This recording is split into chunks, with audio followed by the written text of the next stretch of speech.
Bonjour, merci de venir à ma présentation. Donc, DevOps as a Service pour une approche globale et rationnelle du CI/CD en entreprise. Titré en anglais, les slides sont en anglais, mais je vais le faire en français quand même. Rapidement, donc ça c'est moi, quand j'ai les cheveux coupés.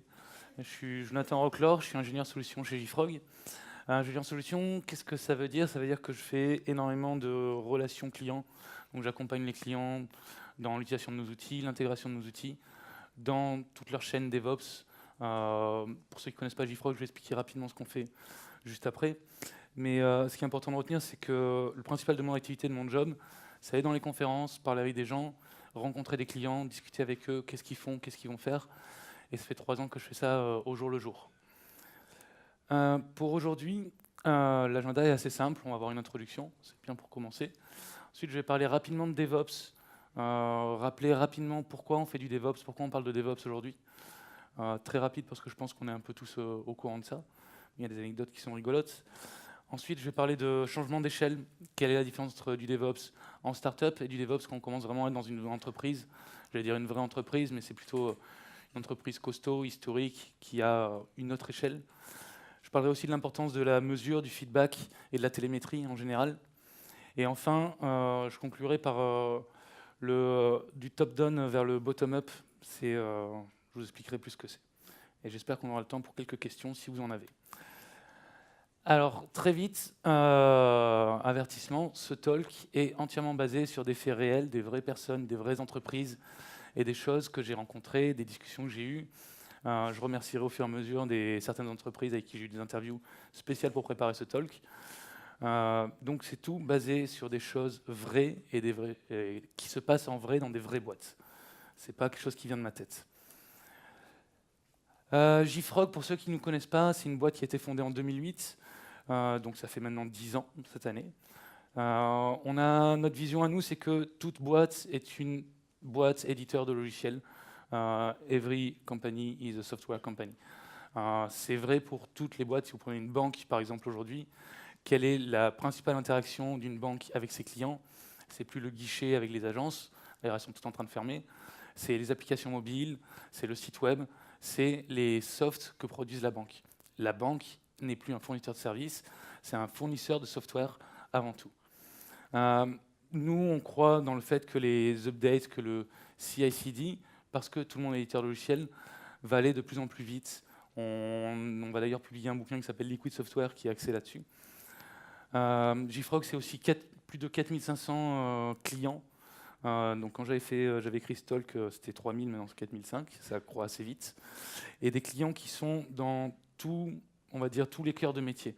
Donc on va avoir des clients qu'on retrouve quand on va parler DevOps, ça paraît évident que c'est des gens qui en font, des gens comme Netflix, des gens comme Google, comme Oracle, ça a du sens. Et puis des gens qui vont venir plutôt de l'industrie, où là ça peut être surprenant qu'il y ait vraiment cette démarche CI/CD, DevOps, chez des gens comme Bosch, chez Siemens, chez Airbus, chez Amadeus. Bon, Amadeus encore ça, on va dire que c'est entre les deux. Mais voilà, c'est vraiment pour dire, on travaille avec tout type de clients et tous ces clients-là, quel que soit leur cœur de métier, vont vers cette démarche de continuous delivery, de DevOps. Rapidement, pour ceux qui ne connaissent pas, alors pour avoir plus de détails, vous pouvez venir à notre stand, on a le stand de JFrog. Mais rapidement, pour présenter j'ai choisi cette image, ça présente un peu où se situent nos outils dans la toolchain DevOps. Donc, nos principaux outils, c'est Artifactory, Bintray, Mission Control, X-Ray. Mais l'important, c'est de savoir que Artifactory, dès le moment où les développeurs commencent à écrire du code, vont utiliser un gestionnaire de dépendances, vont récupérer des dépendances externes, ils vont se connecter à Artifactory, quel que soit leur type de package qu'ils vont utiliser, que ce soit du Maven, du Docker, etc. Les CI serveurs, que ce soit du Jenkins, du TFS, du Bamboo, du TeamCity, du Circle CI, etc., on va s'intégrer avec. Ça fait partie de mon boulot, conseiller comment intégrer les bonnes pratiques. Et tout ça, ça va être des choses qui vont s'intégrer avec Artifactory. On va s'intégrer avec les outils de qualification qui vont venir enrichir tout ce qui est produit, stocké dans Artifactory avec des métadonnées. Et on va aussi s'intégrer avec les outils de provisioning, d'orchestration. On va pouvoir stocker aussi les charts Helm dans Artifactory. Bref, c'est vraiment en fait la seule idée qui est dans cette image, c'est de montrer que les outils JFrog sont des outils qui vont s'intégrer en fait avec à peu près tous les outils de la chaîne DevOps et sont vraiment un outil central. C'est ça qui permet à moi, en tant qu'ingénieur solution, de par le dialogue que j'ai avec mes clients, de voir déjà d'une part les outils qui sont utilisés, qu'est-ce qui est le plus utilisé en ce moment parmi les clients qui font de l'informatique, et puis aussi de voir les tendances, les plans, comment on évolue au fil des ans. Je reviens un peu dans le passé, donc pas en 1955 pour retrouver M. Marty McFly, mais plutôt en 1970 pour retrouver M. Winston Royce. Donc vous connaissez ce schéma? Ça parle à quelqu'un? Peut-être. C'est donc en 1970, M. Royce a écrit un document qui voulait établir des standards pour comment développer des softwares, comment développer du logiciel. Et dans son document, il a pondu ce schéma. Donc, pour ceux qui n'ont pas tilté, c'est le modèle Waterfall, en cascade, le développement en cascade. Nous, on a la version en cycle en V qui est plus connue. Et en fait, dans ce document, il explique ce modèle, il dit que c'est une première idée qui peut venir. Et quelques pages après, il met un deuxième schéma et il dit le premier schéma, il est vraiment pas bon du tout. Si vous le faites, vous allez droit dans le mur. Ça ne marchera jamais, pour la simple raison que c'est au dernier moment qu'on va tester ce qu'on a fait. Donc s'il y a des erreurs, si on n'a juste pas implémenté ce qu'on voulait implémenter, on s'en apercevra au dernier moment, ça va avoir un coût, on va devoir faire du refactoring, corriger, et on va se prendre des temps de cycle qui vont être tout le temps à la rallonge. Ça va être très dur d'anticiper nos erreurs. Donc il est venu avec ce deuxième schéma, où là il y a des feedback loops de tous les côtés, on mesure tout, on qualifie tout, on teste tout. Il se trouve qu'en 1985, il y a le service de défense des États-Unis, ça c'est la petite anecdote, qui recherchait un standard pour écrire du logiciel chez eux. Ils sont tombés sur le document, et je ne sais pas quelles personnes ont lu, mais étaient un peu feignantes. Ils sont arrêtés à la 3e page, sur le diagramme de droite, et ils ont dit, c'est simple, il y a 7 boîtes, 4 flèches, on prend ça. Et maintenant, tous les gens qui veulent bosser avec nous, ils doivent appliquer ce schéma, le modèle en cascade. Et donc, tout le monde s'est mis à l'appliquer dans le monde entier, d'abord aux États-Unis, et toutes les boîtes de software ont commencé jusque dans les années 90. On a quand même mis une petite dizaine d'années avant de s'apercevoir qu'il y avait un gros problème là-dedans, juste parce que les gens n'avaient pas lu les pages suivantes. Et donc, des gens ont commencé à dire, mais non, il faut faire quelque chose de plus itératif, tester plus en continu. Donc, sont nées les méthodes agiles, avec le Scrum, par exemple, pour avoir des sprints de 3 semaines, avec des livrables réguliers qu'on va tester, et où on va s'assurer, sur ce cycle de vie plus court, que ce qu'on fait est bon, qu'on va valider, etc. J'ai été coach agile dans le passé, avant de rejoindre JFrog. Et un des problèmes quand on fait de l'agilité, c'est qu'en général, on va arriver à une dichotomie entre le cycle de vie des devs et des ops. C'est le fameux mur qui est entre les devs et ops qui a mené un peu à des problèmes comme ça, mais où tout simplement, en fait, les devs release toutes les 3 semaines, mais les ops n'ont pas envie de mettre à jour leur production toutes les 3 semaines. Eux, en tant qu'ops, ils veulent avoir des choses stables, confiantes, un uptime, et ils ne veulent pas toucher à la prod tout le temps. Du coup, on s'est dit, on va faire bosser les devs, les ops ensemble, puis la QA aussi. Alors, dev, QA, ops, c'était un peu compliqué comme nom, puis en plus, la QA, en général, on n'est pas super fan, donc on a appelé ça DevOps. Maintenant, ça s'appelle DevSecOps, puisqu'il y a la sécurité aussi qui est intégrée. Mais l'idée derrière, c'est de dire, on va faire bosser tout le monde ensemble, une seule équipe, des gens pluridisciplinaires, certains spécialisés forcément, mais l'idée c'est vraiment que tout le monde bosse ensemble et plus cette séparation entre les gens qui font la sécurité, les gens qui font l'ops, les gens qui font le dev. Un petit sondage qui a été fait en 2016, c'était déjà 2016, par Riscale, en fait, sur le DevOps, l'adoption du DevOps dans les entreprises qui font du cloud. Et déjà en 2007, en fait, ce qui est intéressant, c'est de voir que DevOps, c'était plus juste un buzzword, c'est déjà quelque chose qui était adopté par beaucoup d'entreprises, ou que beaucoup d'entreprises essayaient d'adopter. Mais moi, ce qui m'intéresse plus, c'est la partie donc droite pour vous, sur l'image, c'est quel est le déclencheur, qu'est-ce qui donne envie aux entreprises d'aller vers du DevOps. On s'aperçoit que les 2 premiers besoins, c'est la rapidité de produire des features, d'aller sur le marché. Donc c'est vraiment avoir du release fast, comme on dit dans notre slogan. Mais ce qui est intéressant, c'est les deux suivants, puisque le 3e intérêt pour le DevOps, c'est la qualité. La qualité au sens empêcher d'avoir des bugs qui partent en production, mais aussi la qualité au sens être sûr que ce qu'on développe, la feature qu'on développe, est celle qui va matcher le besoin de notre client. Et le 4e, c'est intéressant, c'est la satisfaction des employés. Rendre les employés plus contents de faire ce qu'ils font. Maintenant qu'on est convaincu, on veut tous faire du DevOps. Si on regarde le DevOps, si on est dans une startup, c'est, je dirais, très facile, ou assez facile. Tout simplement parce qu'une startup, c'est un projet ou quelques projets. En général, c'est peu de personnes, voire une seule personne qui fait tout, ou alors deux personnes dans une même pièce qui font à la fois le dev, la QA et le côté ops, le support, le marketing, tout en fait. Donc tout le monde est impliqué dans toutes les phases d'implémentation du produit, la mise en production, le support. Et au final, implémenter une pratique, un process DevOps dans une startup, ça consiste à aller sur Google, à lire des bouquins, à se mettre d'accord sur une manière de travailler. Et l'effort va en fait être là, ça va être rigoureux avec notre manière de travailler, automatiser les choses et surtout se mettre d'accord sur une culture commune, une manière de travailler qu'on va appliquer et où on va s'y tenir. Ensuite, on peut prendre l'exemple des grosses startups, où là ça se discute, est-ce que c'est encore une startup, type Netflix, où là, disons que ça reste facile, Netflix c'est un projet, même s'il y a plusieurs, disons, projets satellites, c'est un gros projet. Avec, alors à l'époque, quand je discutais avec Adrian Cockcroft, ils étaient 600 développeurs dessus. Ça fait quand même beaucoup de personnes sur un seul projet, mais c'est une boîte qui a des millions à dépenser et qui est capable d'aller chercher les meilleurs ingénieurs dans le monde entier qui savent faire du DevOps et leur dire voilà, on va appliquer DevOps, by the book, c'est comme ça qu'on travaille. Donc ça reste assez facile à faire.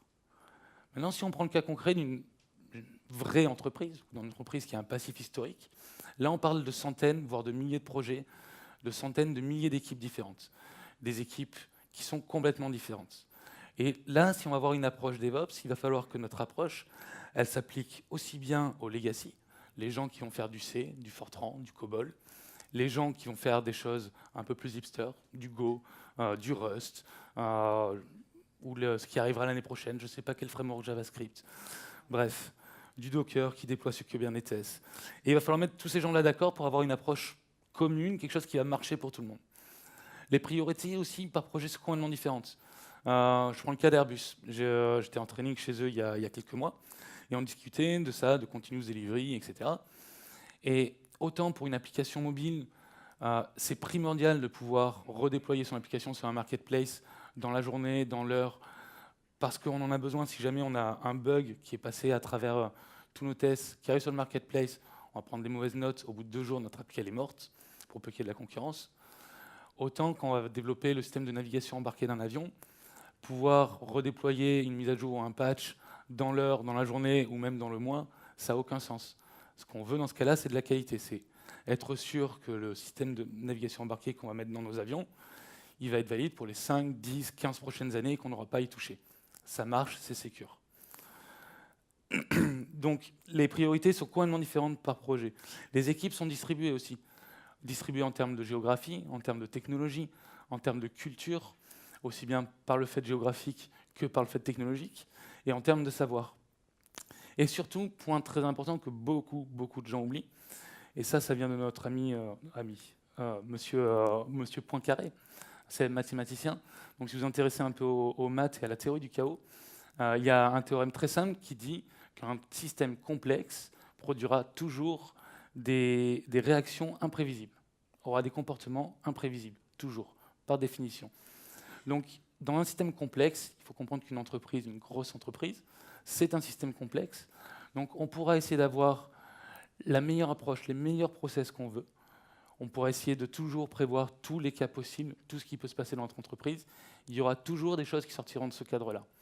Et là où ça devient intéressant, c'est de bâtir un modèle qui va réagir au mieux possible à ces cas imprévisibles.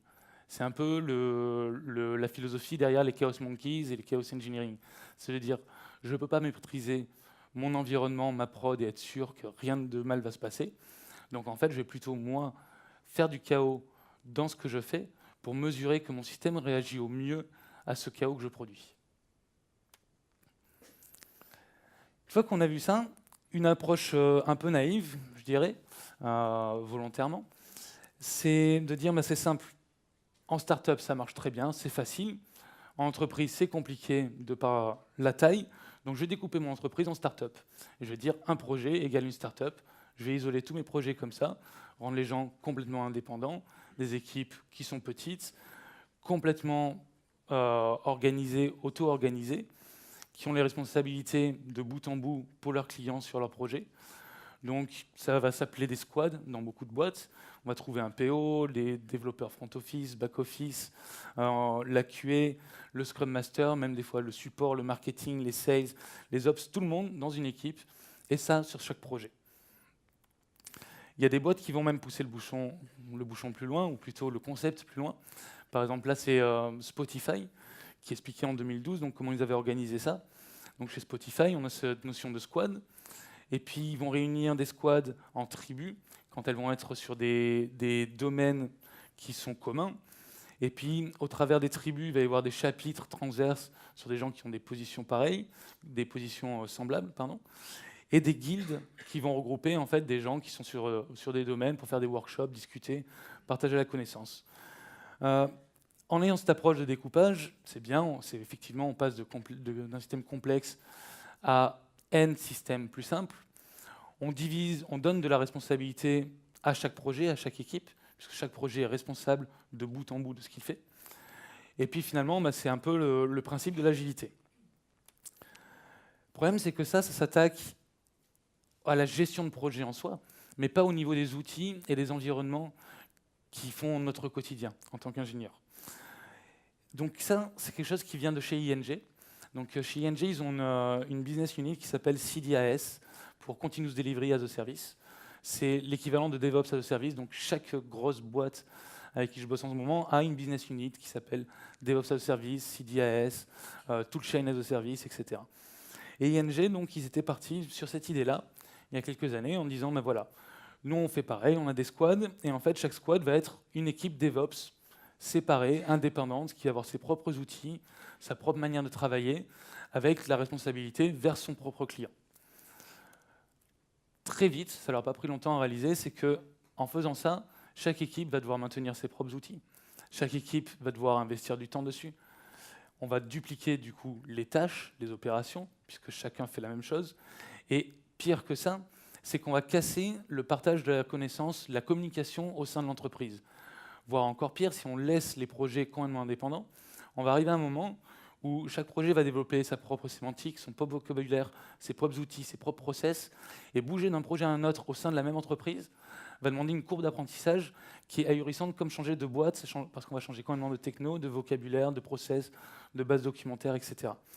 Et au final, quand on va faire ça, on va répéter les mêmes erreurs de projet en projet, mais on va avoir aussi les succès qui sont non répétables. J'adore ce gif. Donc, ING, finalement, ils sont partis sur une autre approche de pipeline partagé, où en fait, le CDAS met en place des modèles de templates, de tooling, de pipeline, qui sont communs à tout le monde, et qui vont bien sûr être automatisés au maximum. C'est-à-dire que l'idée, c'est que les gens, les DevOps teams, tout ce qui est ennuyeux, répétitif et dupliqué entre tous, c'est des choses qui vont être automatisées. Le but, c'est qu'il n'y ait pas de hand-off, qu'il n'y ait pas de ticket Jira, excusez-moi, est-ce que tu peux me créer un repo Git pour tel projet, est-ce que tu peux créer des permissions pour telle personne, etc. Le but aussi, c'est que comme tout le monde va bosser sur la même base d'outils, les mêmes types de process, même s'il va y avoir des variations, etc., on va avoir plus de collaboration entre les équipes, les gens vont pouvoir communiquer, la manière dont ils utilisent les outils, etc. Si on part sur cette approche, que je considère plutôt comme bonne, arrive le problème suivant. La question, c'est quel outil je vais utiliser. Moi, j'appelle ça le dilemme des Pokémon. Si on regarde le DevOps Landscape, c'est un peu pareil que le nombre de Pokémon. Il y a énormément d'outils. Ils ne sont même pas tous là-dessus. Vous pouvez aller regarder sur Internet. Comment choisir les outils qui vont répondre à ce besoin, qui vont pouvoir être communs à tout le monde, sans bloquer les gens et qui vont leur permettre d'achever leur but. Donc là, je vous propose quelques critères qui sont nécessaires pour choisir ces outils. Le premier, c'est l'automatisation. Je viens de le dire, si vous fournissez ces outils à 1000, 2000, 5000 projets dans votre entreprise, vous n'avez pas envie de tous les jours avoir des tickets Jira qui vous disent « Ah, s'il te plaît, tu peux me créer une permission pour tel user, tu peux me déprovisionner ce repository, etc. » On veut avoir de l'automatisation. On veut que les gens puissent faire leurs choses tout seuls. On veut aussi avoir des outils qui soient flexibles pour la simple raison qu'il y a autant de vérité que de gens sur Terre. Quelqu'un connaît la référence de cette image? Non. Ouais. Évangélion, très bonne réponse. Tu as le droit à un t-shirt JFrog. On veut de l'universalité aussi, puisque autant, en fait, ce que je veux dire, c'est que dans le fait qu'il y a autant de vérité que de gens sur Terre, c'est que chaque manière, même sur un même outil, chacun va avoir sa manière d'utiliser l'outil, qui n'est pas forcément mauvaise parce qu'elle est différente, c'est juste que c'est la manière qui marche pour la personne, pour le projet, dans son contexte. Il faut vraiment partir de ce principe que les gens font au mieux dans le contexte qui leur est donné, avec les connaissances qui leur sont données. Aussi quelque chose d'universel. Les outils doivent être universels parce que l'outil qui est le plus performant, le mieux aujourd'hui, n'est pas forcément celui qui sera le mieux, le plus performant demain. Il faut que les gens puissent changer, puissent faire leur choix d'outils qu'ils vont utiliser, en termes de code, en termes de langage, en termes de déploiement, etc. Il faut des outils qui peuvent scaler aussi. Scaler verticalement, horizontalement. Nous, chez JFrog, par exemple, au niveau Artifactory, je peux parler, quelques chiffres, c'est par exemple Bosch avec qui je travaille. Aujourd'hui, Bosch Automotive, donc, qui a commencé à utiliser Artifactory il y a 3 ans, ils ont sur un point où, par jour, dans leur cluster principal à Francfort, à Stuttgart, ils génèrent 1 Tera de données par jour, qui sont répliquées en direct sur 8 data centers dans le monde. Ils prévoient qu'à la fin de l'année 2018, ils seront à 100 Tera de données générées par jour sur un seul cluster Artifactory, répliquées à travers le monde. Ce qui veut dire que leur réseau est en train de saturer, qu'au niveau stockage, heureusement, ils ont anticipé ça avec des gros SAN derrière, mais c'est quelque chose qu'il faut prendre en compte, c'est que si la démarche DevOps as a service marche dans votre entreprise, il va falloir être capable de scaler et d'adresser ça pour tout le monde. Et enfin, le point peut-être le plus important, si vous avez des outils que vous fournissez et que ces outils ne marchent pas, les gens ne les utiliseront pas. Ils vont contourner. Et vous pouvez faire tout ce que vous voulez, tous les garde-fous, bloquer Internet, les gens feront avec une clé USB, ils ramèneront ce qu'ils veulent de chez eux. On est tous ingénieurs, je pense qu'on a tous fait ça. Donc, une fois qu'on a ça en tête, qu'on a notre liste d'outils, on va avoir une première approche qui est l'approche qu'on va appeler Forge as a Service. Donc ça, je remercie OAB, Orange Application for Business, pour le partage. Ça, c'est ce qu'ils ont chez eux, justement, dans cette équipe Forge as a Service. Donc OAB, ils ont créé un portail où quand on commence un projet, on se log en tant que responsable de projet et on dit, voilà, mon projet, c'est plutôt une forge open source ou une forge Microsoft. Si on prend la forge open source, on va renseigner les identifiants LDAP de nos différents utilisateurs, quel est leur rôle dans le projet, et ça va nous créer un Jira dédié, un certain nombre de repos Git en fonction de ce qu'on a paramétré. Ça va nous provisionner un Jenkins Master, 2 slaves par défaut, un squash, un espace réservé dans SonarQube et un espace réservé à un ensemble de repositories dans Artifactory. Ce sont les types de techno qu'on a renseignés. Tout ça avec les permissions pré-provisionnées. On va avoir des templates préconfigurés dans le Jenkins, etc. L'idée ici, c'est avec cette première étape, c'est de fournir en fait une rapidité de démarrer un projet. C'est pour avoir fait une dizaine d'années de consulting en société de services et rempli pas mal de RAO. Souvent, historiquement, dans les RAO, on mettait les 2 premières semaines, c'est mise en place de la forge. Là, l'idée, c'est que la mise en place de la forge sur un projet, c'est 5 minutes, un peu plus le temps de provisionner toutes les machines, mais ça ne va pas prendre plus d'une journée. L'idée aussi, c'est que même s'il va y avoir plusieurs aspects, plusieurs flavors, plusieurs colorations de ces forges, on va quand même avoir une harmonisation, une standardisation des outils qui vont être utilisés par les gens, mais non pas une centralisation. C'est-à-dire que les gens vont avoir leur propre Jenkins à eux, dont ils vont être admin. Ils vont pouvoir faire ce qu'ils veulent dessus. Mais ils vont pouvoir discuter avec les autres, puisque les autres utilisent Jenkins aussi. Ce n'est pas un gros Jenkins maintenu par des gens au sommet qui ont le contrôle et qui ne vous donnent pas accès à vos outils.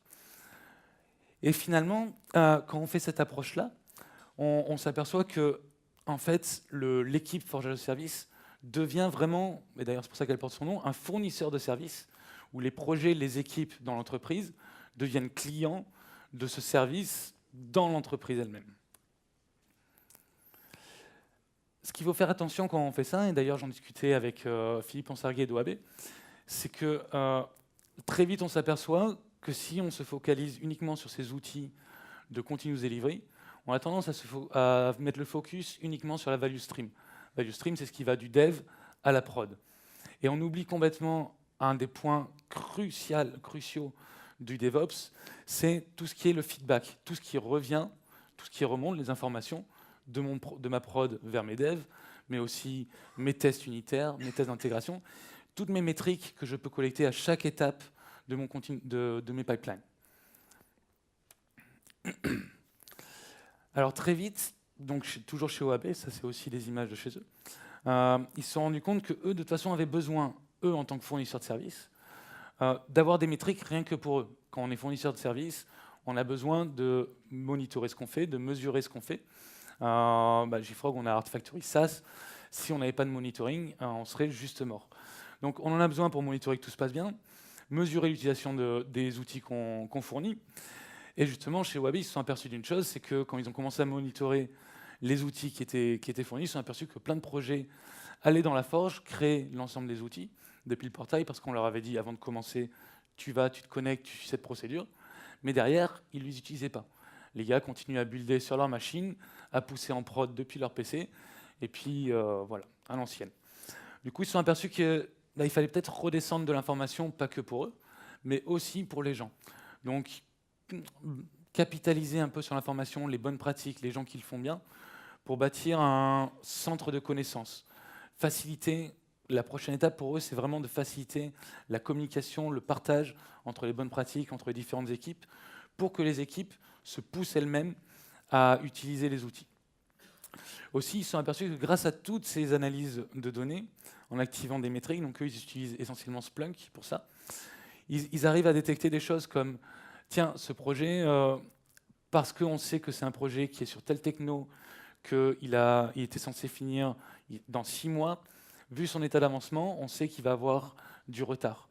Et on sait que tel projet qui est à peu près sur le même scope, sur les mêmes technos, etc., a très bien marché, avait peut-être les mêmes problématiques, peut-être qu'on peut les mettre en communication ensemble pour qu'ils s'aident, qu'ils échangent des informations. Donc ils ont commencé à faire de la business intelligence globale, donc vraiment avoir de la cross-analyse entre les projets, pas dans le but de faire d'aller taper sur les gens qui vont moins bien, mais vraiment d'aider les gens qui ont un peu plus de difficultés avec les gens qui arrivent mieux sur les mêmes objectifs. Et c'est là où c'est peut-être le slide le plus important de ce talk. Il faut garder en tête, parce que je parle beaucoup d'outils, que DevOps, c'est comme l'agilité avant, il y a eu beaucoup de gens qui ont fait cette erreur-là. DevOps, c'est avant tout un état d'esprit, c'est pas un ensemble d'outils. Et un état d'esprit, ça veut dire quoi? Ça veut dire que vous pourrez avoir les meilleurs outils du monde, la meilleure forge, vous pourrez avoir quelque chose aux petits oignons où les gens ont juste quelques boutons à cliquer. Si les gens ne veulent pas utiliser vos outils, ne sont pas convaincus du bénéfice de vos outils, ils ne les utiliseront pas. Et les gens ne sont pas convaincus par des chefs. C'est d'ailleurs pour ça qu'on est dans des conférences de développeurs. Entre développeurs, c'est parce que qu'est-ce qui nous convainc, nous, développeurs, c'est de parler avec d'autres développeurs qui parlent de problématiques de développeurs. Les gens ont confiance en leurs pairs, pas dans les généraux sur leur colline qui leur donnent des ordres. Donc vous ne pouvez pas forcer les gens de l'extérieur, ils ne l'utiliseront pas ou alors ils l'utiliseront mal. Et jamais comme vous avez pensé qu'ils auraient pu utiliser les outils. C'est vraiment quelque chose de très important.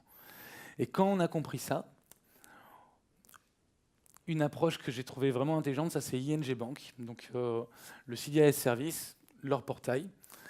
En fait, chez ING Bank, ils se sont dit, au final, qu'est-ce qui marche bien? Quels sont les projets qui marchent bien? C'est ce qui est open source. L'open source, ça marche super bien au niveau communication, au niveau interaction entre les gens, ça marche super bien. Donc, ils se sont dit, on va essayer de bâtir une communauté interne dans notre entreprise. On va reprendre le modèle open source et on va faire de l'open source dans l'entreprise. L'idée, ça va être de dire, tout simplement, OK, jusque-là, on avait un wiki où on documentait nos outils, ou un Confluence, où je pense qu'on en a tous dans notre entreprise, un truc où on a des pages qui ont été écrites il y a 2 ans, qui ne sont plus à jour du tout, que plus personne ne maintient, qui sont perdues au milieu d'autres pages, mais où on se réfère quand même, de temps en temps, il y a des gens qui les corrigent. L'idée, c'est d'avoir quelque chose de plus dynamique, non pas avec les gens qui fournissent les services, qui de toute façon ne sont pas à même de faire de la veille techno sur tous les outils qui existent, mais plutôt d'avoir quelque chose qui va être comme un Stack Overflow interne à la boîte, où c'est les devs qui ont des problématiques de dev, qui ont posé des problèmes sur leurs problématiques, et des devs qui ont les mêmes problématiques, qui ont trouvé les réponses, qui vont leur répondre. qui vont voter pour les meilleures réponses, qui vont les mettre en favoris, avec des systèmes de badge, comme sur Stack Overflow. On va aussi changer l'approche. Comme je vous disais, l'approche top-bottom vers bottom-up, c'est l'idée de dire, moi je fournis un service, des templates, des outils templatés, mais ce que je vais faire, c'est que les outils que je fournis, je vais les open sourcer, et je vais être heureux quand des gens vont me faire des feature requests, voire mieux, des pull requests sur les outils que je fournis. Et moi, mon boulot, ça va être d'être un admin d'une communauté open source dans ma boîte, de merger tout ça, de voir qu'est-ce qu'il y a de bon, d'animer les débats dans ma communauté, etc.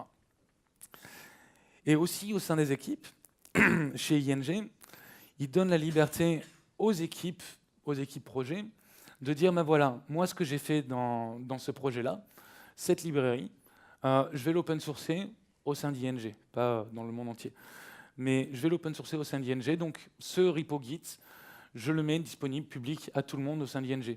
Ou ce repo dans Artifactory, je vais le mettre public à tout le monde, les gens vont pouvoir venir piocher les librairies qu'on a faites, parce que c'est un framework qui est intéressant, qui va leur faciliter la vie, etc. Et le dernier point, Self-Service Analytics, c'est aussi quelque chose qui est, pour le coup, que je trouve assez génial. L'idée, c'est, on a commencé à mettre de la métrique, donc je vous ai dit, il faut mettre de la métrique de partout, avoir du feedback, de la télémétrie. Mais l'idée, c'est aussi d'arriver à un point où on va pouvoir mettre des métriques, permettre aux gens d'implémenter leurs propres métriques qui vont être consommées par leur propre dashboard. Je m'explique, un exemple, c'est par exemple chez Etsy, c'est mis en place un développeur qui développe une nouvelle fonctionnalité, qui prend son ticket Jira, commence à développer, il sait il en a pour une semaine de boulot. Il peut très bien dire, voilà, je vais rajouter un petit logger au début de ma fonctionnalité pour tracer les gens qui rentrent dedans, qui l'utilisent. Et puis, je vais mettre un petit logger pour tracer les gens qui vont faire le workflow complet de ma fonctionnalité et un petit logger pour tracer les gens qui vont arrêter en plein milieu. Et il va y avoir deux gros avantages à ça. Le premier, alors déjà, ce logger, chez Etsy, ce qui se passe, c'est qu'avec leur système d'agrégation de logs, chaque développeur, son log de son application, va être représenté dans son dashboard personnalisé. Il va voir donc, dès que l'application, sa feature implémentée va arriver en production, déjà, première chose super intéressante, c'est que 3 semaines après son commit, 1 mois, 6 mois, ça dépend du temps de cycle de vie, il va voir dans son dashboard, tiens, la feature que j'ai passé 1 semaine, 3 semaines à développer, qui m'a pris la tête, ça y est, elle est en prod. Déjà, c'est un premier truc qui est super intéressant en tant que développeur.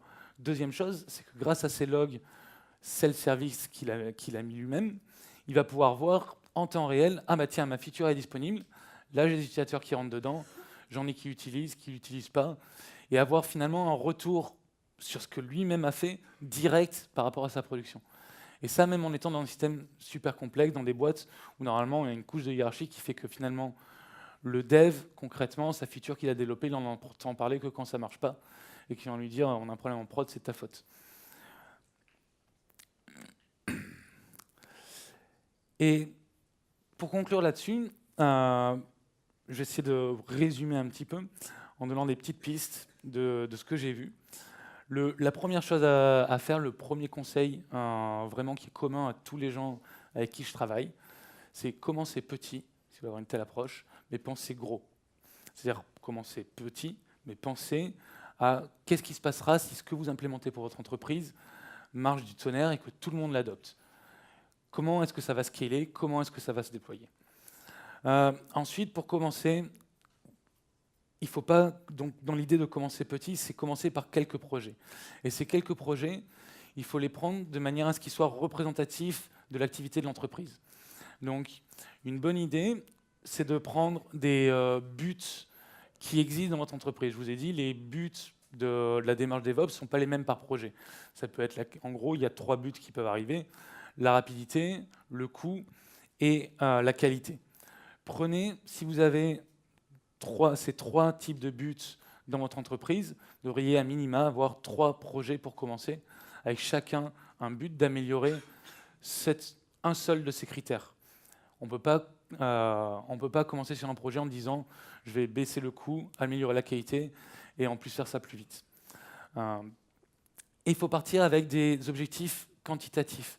C'est-à-dire, je vais prendre un exemple, Adrian Cockcroft de Netflix, donc il y a 2 ans, il était à Swamp Up, notre conférence utilisateur, à Napa, et il expliquait donc comment lui, il avait amené la démarche DevOps chez Netflix, etc., et qu'il était arrivé avec l'idée de dire, voilà, notre objectif quantitatif, ça va être de diminuer le compute time, donc le temps entre le moment où un développeur prend un ticket Jira, écrit sa première ligne de code pour remplir un ticket, pour faire une nouvelle feature, et le moment où ça part en production, donc entre première ligne de code, production, à l'époque c'était 3 semaines, ce qui est quand même pas trop mal pour une boîte, et l'objectif c'était de passer ça à 10 minutes. Je sais pas si, moi ça m'a un peu surpris, et ils l'ont fait. Aujourd'hui, en moyenne, à Netflix, quand un développeur écrit une ligne de code, 10 minutes après, c'est en production dans le monde entier. Et vous l'avez sur votre machine.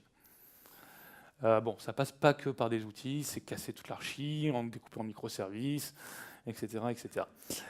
Mais en tout cas, c'est un objectif quantitatif, chiffré, mesurable à la fin, et visible. Ou à la fin de notre projet, à la fin de notre itération sur ce projet, on va pouvoir dire, voilà l'approche qu'on a eue, voilà l'objectif qu'on s'était donné, et voilà la mesure qu'on a. Voilà le KPI et le succès. Important aussi, ça c'est le nice to have, on va dire, si ces projets-là que vous choisissez pouvaient avoir des avocats ou des gens qui sont pressentis comme futurs avocats, donc des gens en fait qui ont l'envie de changer, premièrement, l'envie d'adopter cette transformation, et aussi l'envie de partager leur succès, cette transformation, ou leurs échecs aussi, avec les autres équipes après avoir mené ça sur leur propre projet. Et ça, c'est ça qui peut faire le succès de cette transformation au niveau de l'entreprise. Une fois que vous avez ces premiers projets, vous allez commencer à fournir des templates standards, mais c'est les équipes elles-mêmes, encore une fois, qui vont les customiser, qui vont les rendre utiles pour eux, leurs propres besoins, leurs propres projets. Pas oublier le feedback, la télémétrie pour les analyses, la mesure, que du blameless report, c'est important. Faciliter la communication, le partage. Et puis une fois que c'est fait, qu'on a réussi sur quelques projets, mais après on va attaquer sur d'autres projets, changer d'échelle et itérer. Et voilà. Est-ce que vous avez des questions? Oui. Sur le slide sur ING, Mhm. juste pour être sûr, quand tu parles d'open source, tu parles en fait juste de mutualiser des modules à l'échelle de l'entreprise. Oui. C'est pas publié. Non, c'est pas publié à l'extérieur. C'est Pourquoi? ah, pourquoi? Principalement parce que c'est une banque, je pense. Ouais, mais là, ils ne donnent pas le code source de choses métiers. C'est de l'outillage. Pourquoi est-ce que les entreprises n'arrivent pas à faire de l'open source métier? Non, quand je parle l'open source, en fait, ING, c'est aussi de l'open source au niveau du code métier, au niveau des librairies qu'ils font, au niveau de, mettons, un projet qui va développer son propre framework de test unitaire ou framework de librairie de base métier, va pouvoir le partager au sein de l'entreprise. Et au niveau tooling, effectivement, il y a des boîtes Netflix qui font pas mal d'open source, qui redistribuent à la communauté. Il y a d'autres boîtes qui ne le font pas forcément. Mais c'est vrai que non, c'est cette partie-là, non. Cette partie open source d'ING, c'était vraiment le interprojet entre les projets, plus que la partie open source, mes outils que je fournis à mes équipes. Une autre question, peut-être? On a encore 6 minutes. Non? Ah bah oui, je vais changer juste là.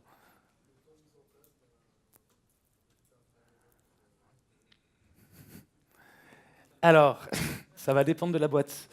Dans une grosse boîte, je peux donner des idées. Hein, chez Bosch, on n'y est pas encore. Ça fait 3 ans qu'ils sont dessus. C'est au niveau global, vraiment monde. On est dans la phase vraiment forgeage de service pour l'instant chez Bosch. C'est-à-dire qu'ils fournissent les outils, ils ont les mesures à eux, mais ça reste encore ce côté fournisseur de services. Les gens ne sont pas capables de consommer leurs propres métriques, de participer, de consolider, etc. ING, de mémoire, il me semble que la transformation, la création du CDAS et la transformation vers le portail qu'ils ont actuellement, ça leur a pris 3 ans à peu près. Entre le moment où ils sont partis avec cette idée, où en fait, chez ING, ils ont eu un dirigeant assez intelligent qui s'est dit, voilà, on est une boîte de software, il faut qu'on comprenne comment les boîtes de software, elles marchent. Il est parti dans la Silicon Valley pendant 2 ou 3 mois, il est allé voir des interviews avec Apple, avec Google, avec des gens dans plein de boîtes, pour voir comment ils fonctionnaient. Puis il est revenu et il a pris ces idées-là, il a dit c'est comme ça qu'on doit marcher. Parce que maintenant on est un éditeur logiciel. Et ça leur a pris 3 bonnes années pour le faire. Et après, ça dépendra de la taille, de la complexité, du nombre de types de projets, de techno que tu adresses.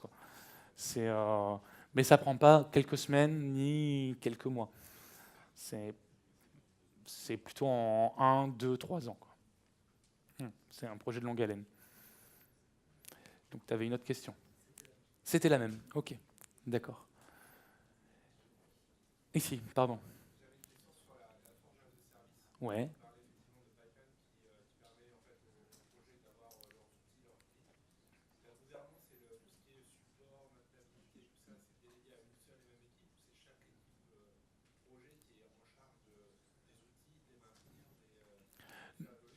Non, les outils qui sont fournis sont supportés. Donc le support, la maintenance, c'est l'équipe Forge Service qui le fait. Donc les équipes en fait qui utilisent les outils, elles font l'administration, elles peuvent faire de la maintenance dessus, faire des mises à jour, etc. Mais elles peuvent aussi demander à l'équipe Forge Service de faire ça. Donc, il y avait une autre question par là.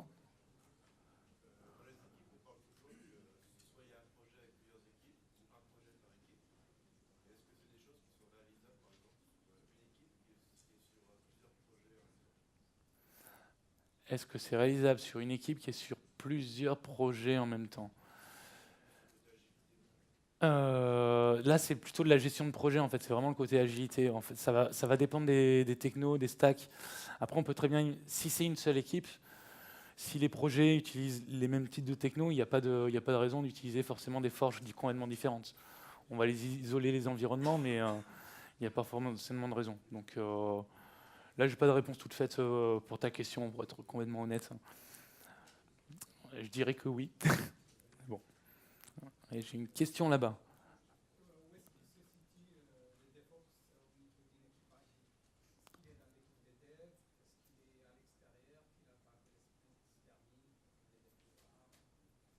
Alors, la question, c'est où est-ce que se situe le DevOps dans une équipe comme ça? Le DevOps, c'est n'importe qui de l'équipe, en fait. C'est ça la philo. C'est que dans ce... Voilà, c'est une philosophie, merci. Mais l'idée, c'est que n'importe quelle personne dans cette équipe, qui soit plus teintée dev, plus ops, plus QA, c'est un DevOps. C'est quelqu'un qui est à même, peut-être pas de faire du batch et de faire de l'ops avancé, mais de comprendre les problématiques qu'il y a à faire de l'opérationnel, même si c'est quelqu'un qui est plus teinté dev à la base. C'est ça vraiment la philo DevOps. C'est casser ces frontières, ces limites qu'il y a entre les gens.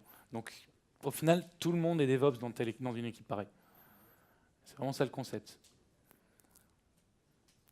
D'autres questions? On a encore 1 minute.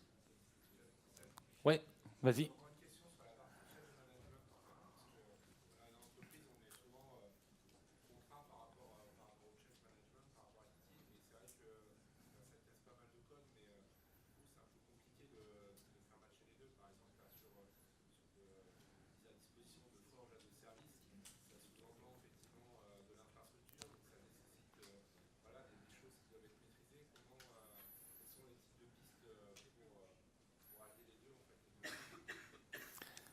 Alors là, c'est une longue question. Ouais, vu qu'on n'a qu'1 minute, même pas, on va en discuter après, ouais, ce sera plus simple. Parce que c'est un vaste sujet. Bon. Et du coup, s'il n'y a pas d'autres questions, une question très rapide en 30 secondes, je vais vous dire merci, tout simplement. Merci.